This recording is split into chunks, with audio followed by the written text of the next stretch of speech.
નમસ્કાર, મારું નામ કૃષ્ણા છે અને આજે મારે જે યુટ્યુબ ચેનલ છે એમાં તમારું સ્વાગત છે. અને આજે આપણા મહેમાન છે એ ડૉક્ટર પ્રયત્કર કાનડિયા છે, જે ગુજરાત વિદ્યાપીઠના હેડ અને પ્રોફેસર છે લાઇબ્રેરી સાયન્સના. તો સ્વાગત છે સર તમારું મારી યુટ્યુબ ચેનલમાં. અને સરની જે ડિગ્રીઓ છે એ મારે લખવી પડી છે, કેમ કે સર પાસે બહુ બધી ડિગ્રીઓ છે. જેમ કે સર પાસે બીકોમ છે, એમએડ કરેલું છે, બીએડ કરેલું છે, એલએલબી કરેલું છે, એલએલએમ કરેલું છે, પછી લાઇબ્રેરી સાયન્સ, પછી એમાં જ માસ્ટર લાઇબ્રેરી સાયન્સ કરેલું છે, જેમાં સરને ગોલ્ડ મેડલ મળેલો છે. અને સર છે એમનું નેટ ક્લિયર છે, અને સર છે એમનું પીએચડી પણ છે. એટલું બોલીને જ હું થાકી ગઈ. સર પાસે એટલી ડિગ્રી છે, તો સર કોંગ્રેચ્યુલેશન અને સ્વાગત છે તમારું મારી યુટ્યુબ ચેનલમાં ફરીથી. તો આપણે આજે સર સાથે થોડોક વાર્તાલાપ કરીશું અને સરના જીવન વિશે અને એમના જે પ્રોફેસરનો અનુભવ છે એ આપણે જાણીશું. તો સર, મારો પહેલો સવાલ એ છે કે તમારો જે વિદ્યાર્થી કાળનો અનુભવ શું હતો અને કેવો રહ્યો, એના વિશે તમે અમારા દર્શકોને જણાવો. બેન કૃષ્ણાબેન, આમ તો વિદ્યાર્થી જીવનનો અનુભવ તો સંઘર્ષમાં રહ્યો છે. હું સાબરકાંઠા જિલ્લાના હિંમતનગર તાલુકાના ગઢા ગામમાં જન્મેલો. ગામ એ વખતે ખૂબ પછાત હતું. પછાત એટલે ત્યાં ગામમાંથી બીજા ગામમાં જવા માટે રસ્તાઓ પણ નહોતા, વ્હીકલની સગવડ પણ નહોતી. તો ચોમાસામાં બસો બંધ થઈ જાય, ઉનાળામાં ખરી ગરમીમાં ઘણીવાર ચાલતા આવવું પડે, કોઈક વાર સાયકલની સગવડ હોય તો સાયકલ પર અમે અપડાઉન કરતા હતા. પણ ચોમાસામાં બિલકુલ બસ બંધ થઈ જાય તો એક પગ આ બાજુ લપસતો હોય, બીજો પગ આ બાજુ લપસતો હોય. એ વખતે અમે નિશાળમાં જતા, એક બાજુ વરસાદ એનો જોર કરતો હોય, વંટોળ ફેલાયેલું હોય, વંટોળ જોરદાર ફૂંકાતું હોય, વાવાઝોડું હોય, એની વચ્ચે અમે મારા ગામ ગઢાથી વક્તાપુર સુધી ચાલતા જતા ચોમાસાની સિઝનમાં. કોઈક વાર સાયકલ મળી જાય તો સાયકલના પંખા ભરાઈ જાય, ટમટમ વરસાદ પડતો હોય ને એમાં સાયકલના પંખા ભરાઈ જાય. તેમ છતાં અમે ચાલતા જતા હતા. જ્યારે ચોમાસું પૂરું થાય તો થોડોક સમય ઉનાળા અને શિયાળાના અડધા સમય સુધી બસ ચાલુ રહેતી. ત્યારે અમે બસમાં હિંમતનગરથી ગઢા આવવાનું અને ગઢાથી હિંમતનગર જવાનું. અને હું મારા શાળાકાળ દરમિયાન મનોરમ હાઈસ્કૂલમાં ભણ્યો 10 સુધી, અને 10 થી 11 થી 12 હું ન્યૂ એજ્યુકેશનમાં ભણ્યો. ત્યાં હું ગામડામાં પહેલો બીજો નંબર લાવતો હતો 1 થી 7 ધોરણમાં. પણ 8માથી 10મા સુધી ગામડું છોડવું પડ્યું, એના કારણે પર્સન્ટેજ ઘટવા માંડ્યા. અને 10મામાં મારે ડબલ ટ્રાય થયા, કારણ કે પપ્પાએ કીધું, પપ્પા પોતે શિક્ષક હતા, આદર્શ શિક્ષક હતા, ઇનોવેટર હતા, બેસ્ટ ઇનોવેટર તરીકેનો ખિતાબ મળ્યો એમણે. અને એ સિવાય આદર્શ શિક્ષકનું પ્રમાણપત્ર એમને મળેલું, ડોક્ટર અબ્દુલ કલામના હાથે બેસ્ટ ઇનોવેટરનો એવોર્ડ મળેલો 2002માં. એટલે પપ્પા ખૂબ લર્નેડ, 7મું પાસ હતા પણ લર્નેડ માણસ હતા, ઇનોવેટર હતા, લેખક એક સારા હતા, એમને 2-3 ચોપડીઓ પણ લખી છે. તો પપ્પાના માર્ગદર્શનથી મેં 10મામાં ડ્રોપ આપ્યો, ફરીથી પરીક્ષા આપી તો ફરીથી પણ રિઝલ્ટ બહુ સારું ના આવ્યું. 12મામાં પણ રિઝલ્ટ મંદ આવ્યું. ત્યાર પછી એફવાય એસવાય ટીવાયમાં ધીમે ધીમે રિઝલ્ટ આવવા માંડ્યું સારું, બીકોમમાં સારું આવ્યું રિઝલ્ટ, એમકોમમાં બગડ્યું. એટલે મેં લાઇબ્રેરી ફિલ્ડ પસંદ કરી, અને લાઇબ્રેરી ફિલ્ડમાં મને લાગ્યું કે નહીં, આમાં મારી કરિયર બનશે. અને લાઇબ્રેરી ફિલ્ડમાં હું જોડાયો. એમાં પહેલા વર્ષમાં પણ મારા સારા પર્સન્ટેજ આવ્યા, લગભગ યુનિવર્સિટી સેકન્ડ હતો. અને એમએલઆઈસીમાં હું ગોલ્ડ મેડલ મેળવીને નેટ પાસ થયો અને મને નોકરી શોધતી આવી. એટલે આ મારા વિદ્યાર્થી કાળનો છે. ખૂબ સંઘર્ષમય રહ્યો છે અને ક્યાંક ક્યાંક ખૂબ આનંદ પણ મળ્યો છે વિદ્યાર્થી જીવનમાં. બધી જ જગ્યાએ એવું નથી કે સંઘર્ષમય રહ્યું છે, ક્યાંક ક્યાંક આનંદ પણ લીધો છે, ક્યાંક સંઘર્ષ કર્યો છે. ગામડામાં રહીને ભણ્યા છીએ, ક્યાંક અમે લાકડા વીણવા ગયા છે, ક્યાંક ખૂબ મજૂરી પણ કરી છે, ક્યાંક ખેતરમાં કામે ગયા છીએ, ક્યાંક લાકડાને બદલે અમે ડોકા પણ વીણ્યા છે, ઉકરડા પણ ફેર્યા છે. આ બધી જગ્યાએ ગયા પછી કુદરતી મહેનત અને મારા કિસ્મતથી હું અત્યારે અહીંયા એચઓડી તરીકે જોડાયો છું, વિદ્યાપીઠમાં છું. વિદ્યાપીઠમાં પણ ખૂબ આનંદ આવે છે. ધન્યવાદ. તો સરને આપણે બીજો સવાલ પૂછીએ કે અહીંયા ગુજરાત વિદ્યાપીઠમાં એઝ અ પ્રોફેસર તમારો કેવો અનુભવ રહ્યો? યસ બેન, સરસ પ્રશ્ન છે. એઝ અ પ્રોફેસર એટલે હું શરૂઆત મારી કરિયરની કરી ત્યારે હું લેક્ચરર હતો, પછી એસોસિએટ બન્યો, પછી હું પ્રોફેસર બન્યો. પણ બધી જ મારી કેરિયરમાં એમાં વિદ્યાપીઠનો મને ખૂબ સરસ અનુભવ રહ્યો. બાપુ સ્થાપિત સંસ્થામાં પહેલા તો જોબ મળી, એ જ મારા ભાગ્યની વાત હતી. અને અહીંયા પછી મારો ખૂબ વિકાસ થયો. હું ખૂબ લખતો થયો, વાંચતો થયો, મારો ઘણો બધો વિકાસ થયો. સાથે સાથે મને સારા વિદ્યાર્થીઓ દર વર્ષે મળતા ગયા, અને મારા વિદ્યાર્થી જોડેથી પણ હું ખૂબ શીખતો થયો.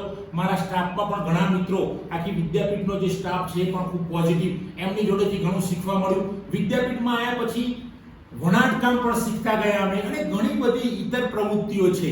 ગાંધી બાપુએ જે સૂચવેલી ઘણી કાર્યો છે એના કાર્યોમાંથી પસાર થયા અને એમાં ખૂબ આનંદ આવ્યો અને અમે પદયાત્રામાં જોડાયા, ઘણી બધી શિબિરમાં જોડાયા, NSS શિબિરમાં જોડાયા. એ સિવાય ઘણા બધા કાર્યો અહીંયા આવ્યા પછી કર્યા. નેશનલ ઇન્ટરનેશનલ કોન્ફરન્સમાં મેં ભાગ લીધો, એક્સપર્ટ તરીકે એમાં વ્યાખ્યાનો આપ્યા. ક્યાંક કોઈ જગ્યાએ હું મુખ્ય મહેમાન તરીકે પણ ગયો. તો એ કારણ છે માત્ર વિદ્યાપીઠમાં આવ્યા પછી જ મારો વિકાસ થયો એમ હું 100% કહું છું. અને આ બાપુ સ્થાપિત સંસ્થામાં આવવાથી હું અત્યારે હાલ એવું માનું છું કે હું ખૂબ ભાગ્યશાળી છું. ધન્યવાદ. ગુજરાત વિદ્યાપીઠનો મારો પણ અનુભવ ખૂબ સુંદર રહ્યો છે, કેમ કે મારા કરિયરની મેં શરૂઆત અહીંયા ગુજરાત વિદ્યાપીઠથી કરી અને મારું મેં માસ્ટર ઓફ એજ્યુકેશન મેં ગુજરાત વિદ્યાપીઠમાંથી કર્યું છે. તો સર આપણો અનુભવ સરખો છે. તો સરને હવે નેક્સ્ટ ક્વેશ્ચન હું પૂછીશ કે સરે 45 જેટલી બુક્સ છે એ લખી છે. તો સર હું તમને એમ પૂછીશ કે લેખન વિશે તમારા શું વિચારો છે? સરસ. બેન, લેખનમાં તો શું છે, લેખનમાં ખબર નહીં, મેં મહેનત પણ ખૂબ કરી લેખન કરવા માટે. કારણ કે પહેલા નોવેલ લખવી એટલે ખૂબ અઘરી હતી. નોવેલ લખતો થયો. મારા વિષય લાઇબ્રેરી સાયન્સમાં મેં ઘણા 17 જેટલા પુસ્તકો લખી નાખી. નોવેલ મેં 11 જેટલી નોવેલ લખી છે. એ સિવાય પણ મોટિવેશનલ બુકો 4-5 જેટલી લખી છે. આવા અલગ અલગ વિષયમાં શિક્ષણ પણ મેં લખ્યું છે. એ સિવાય આપણે જોઈશું તો સમાજ ઉપર મેં લખ્યું છે, કાવ્ય સંગ્રહ મારા છે. એ સિવાય આપણે કોરોના પર પણ મેં લખ્યું છે. તો આવા ઘણા અલગ અલગ વિષયો પર મેં મોટિવેશન બુક, વિદ્યાર્થીઓ, નવા યુગના વિદ્યાર્થીઓ છે એમને કેવી રીતે મોટિવેશન મળે એના પર મેં ઘણા પુસ્તકો લખ્યા છે. એટલે લખવું એ મારી અંદરની સ્કિલ છે, કુદરતી સ્કિલ છે. સાથે મેં કેળવી પણ ખરી. કારણ કે લખવામાં મને જે વિચાર આવે હું કાગળમાં, ચબરખીમાં, મારા ગજવામાં રાખતો ચબરખીમાં લખી નાખું. પછી ઘરે જઈને શાંતિથી હું લખતો હોય. ક્યારેક હું લખવા બેસું બેન કૃષ્ણબેન, તો ક્યારેક 4 વાગી જાય રાતના, મને ખબર ના હોય. કોઈક વાર 2 વાગી જાય, 4 વાગે. ક્યારેક તો એવું બને કે આખી રાત નીકળી જાય લખવામાં, પણ હું લખે જ જાઉં. આમ કરીને મેં મારી 45 બુકોની સફર છે પૂરી કરી છે. અને એમાં સૌથી આનંદની વસ્તુ એવી છે કે મારી હું ખોવાયો નોવેલ હતી એ અમેરિકાના કોઈક ઓથરે, જાણીતા રાઇટરે વાંચી અને એને લાગ્યું કે આને ગુજરાતી કરાવો, અરે ઇંગ્લિશ કરાવો, સોરી. તો એ ટ્રાન્સલેશન થયું, એક્સટેસી બુક તૈયાર થઈ અને એક્સટેસી એમેઝોન પર મુકાઈ છે અને હાર્ડ કોપી પણ એની સારી એવી વેચાઈ છે. તો આ મારી છે જર્ની. ખૂબ આનંદ છે લખવાનો, ખૂબ આનંદ છે. અને મારા પુસ્તકો લખવાથી મને એ થાય છે કે હું જ્યાં જાઉં ત્યાં મને પુસ્તકથી ઓળખે છે. પુસ્તકથી મને એવું લાગે છે કે આપણે ગમે તેટલું જીવીશું પણ પુસ્તકો આપણને વધારે જીવાડશે. આપણા ગયા પછી પણ આપણી યાદ સમાજમાં રહેશે અને સમાજમાં આપણા પુસ્તકો દ્વારા આપણી સુગંધ ફરશે, પ્રસરશે એવું મને ખાસ ખ્યાલ આવે છે. Okay madam. એટલે લખવું એક એવી કળા છે જે દરેકમાં હોતી નથી. તો સર પાસે આમ જોઈએ તો સર એકદમ મલ્ટી ટેલેન્ટેડ પર્સન છે કે જે લખે છે, લાઇબ્રેરી સાયન્સ છે અને ડિગ્રીની તો વાત જ કરતાં મને આમ એમ થઈ ગયું કે ઓહો, સર પાસે એટલી બધી ડિગ્રી છે. અને સાથે સાથે સર છે એમની યુટ્યુબ ચેનલ પણ છે જે અત્યારના યુગમાં જે આપણે બધાએ સોશિયલ મીડિયા આપણે યુઝ કરીએ છીએ. અને સર પણ યુટ્યુબ ચેનલ ઉપર એમના પણ 1000 ઉપર સબસ્ક્રાઈબર છે. તો એ આનંદની વાત છે. તો સર તમે જણાવશો કે તમારી આ યુટ્યુબની જર્ની કેવી રહી અને તમને કેમ વિચાર આવ્યો કે મારે પણ યુટ્યુબ ચેનલ ખોલવી જોઈએ? યુટ્યુબ ચેનલનો વિચાર મને આવ્યો મારા વિદ્યાર્થીઓને જોઈને. મારા વિદ્યાર્થીઓ ખૂબ એક્ટિવ. ઘણીવાર વિદ્યાર્થીઓ કહે કે સર તમે અમને ભણાવો છો, તમે સરસ બોલો છો, તો યુટ્યુબ ચાલુ કરો. તો મેં યુટ્યુબ ચાલુ કરી. આજ સુધીમાં મારા 144 જેટલા વિડીયો અપલોડ થઈ ગયા છે અને 1400 કરતાં પણ વધુ સબસ્ક્રાઈબર છે. એનો મને હું બધો જ યશ આપું છું મારા વિદ્યાર્થીઓને, મારા મિત્રોને, ક્યારેક મારા પરિવારજનો, મારા મિસિસ, મારા દીકરો કહે છે કે પપ્પા આવો વિડીયો બનાવો તમે તો સરસ જશે. અને હું બનાવું છું અને એ વિડીયો બહુ સરસ એના વ્યૂઝ આવે છે. લોકોમાં એનો પ્રચાર પ્રસાર સારો થાય છે.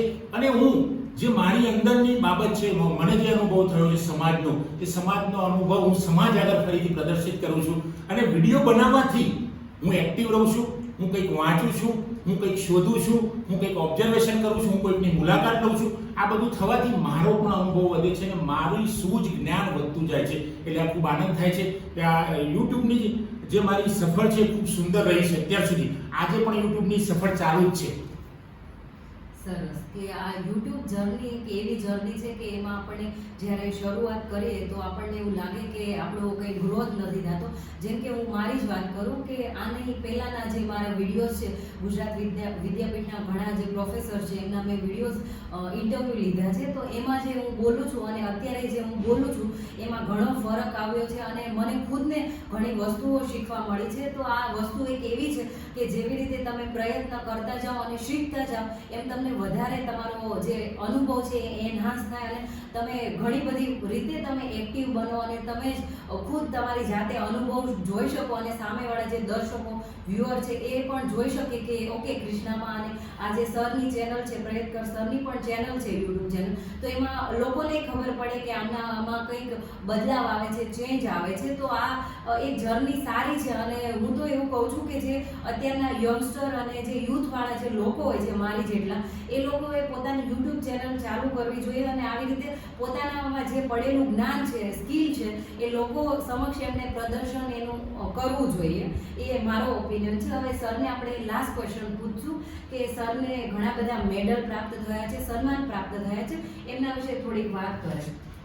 બેન, મને આપણા પરમ પૂજ્ય સંત શ્રી મોરારી બાપુ, બહુ મોટા કથાકાર, ઇન્ટરનેશનલ લેવલના કથાકાર, એવા મોરારી બાપુને મળવાનો ખૂબ સરસ પ્રસંગ મને મળ્યો અચાનક જ. ઘણા મિત્રો તો એવું કહેતા હતા કે મોરારી બાપુને મળવું એ લાવો છે, પણ મને કુદરતે ખબર નહીં કે મને લાવો મળ્યો ને. લાવો મળ્યો દીપક બાપુ, એક સંત છે, એમના દ્વારા મળ્યો અને મોરારી બાપુએ મને એક એવોર્ડ આપી દીધો. મને મારું સન્માન કર્યું મોરારી બાપુએ, અને સન્માન તો કર્યું જ, એક લેખક તરીકે, એક સારા અધ્યાપક તરીકે એમણે સન્માન કર્યું અને એ સિવાય એમણે મારી 4 બુકોનું વિમોચન પણ કર્યું. ખૂબ આનંદ મળ્યો. 2.5 મિનિટ સુધી મોરારી બાપુએ મારી જોડે વાત કરી.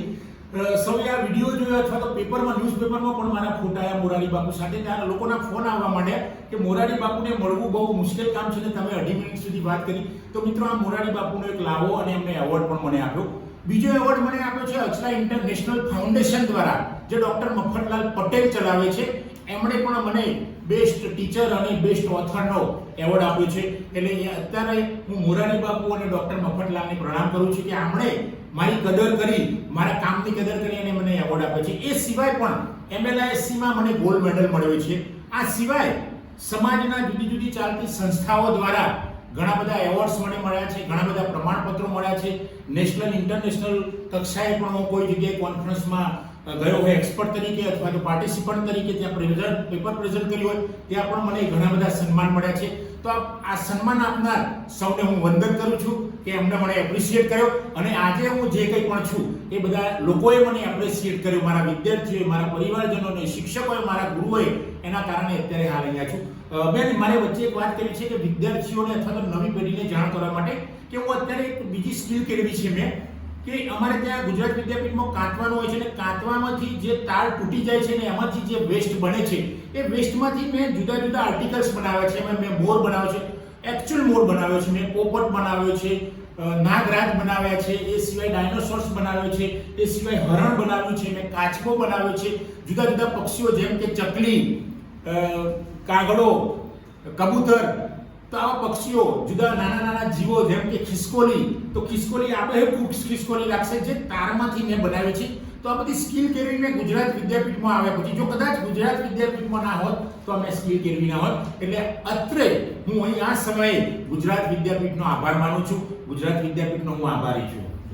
ધન્યવાદ સર. તો જેમ મેં તમને પહેલા કીધું કે સર એક મલ્ટી ટેલેન્ટેડ પર્સન છે, એક લેખક છે, ઓથર છે અને અત્યારના જનરેશનમાં જેવી રીતે આપણે યુથમાં યુટ્યુબનો અને જે સોશિયલ મીડિયાનો ક્રેઝ છે, તો સર યુટ્યુબ ચેનલ પણ ચલાવે છે અને સરની યુટ્યુબ ચેનલનું નામ ડૉક્ટર પ્રયત્કર કાનડિયા છે. તો એ ચેનલને તમે સબસ્ક્રાઈબ કરજો અને તમે એમાં ઘણા બધા સરે મોટિવેશનલ વિડીયોઝ નાખ્યા છે, એ તમે જોજો અને તમે મારી ચેનલને પણ સબસ્ક્રાઈબ કરજો, કૃષ્ણા KLM કરી. અને સર, તમારો ખૂબ ખૂબ આભાર કે તમે અમારા માટે ટાઈમ ફાળવ્યો અને આ વિડીયો બનાવ્યો. ધન્યવાદ. અને તમે બધાએ આ વિડીયોને જરૂરથી બધાએ લોકો સાથે શેર કરજો, સબસ્ક્રાઈબ કરજો. ધન્યવાદ એવરીવન.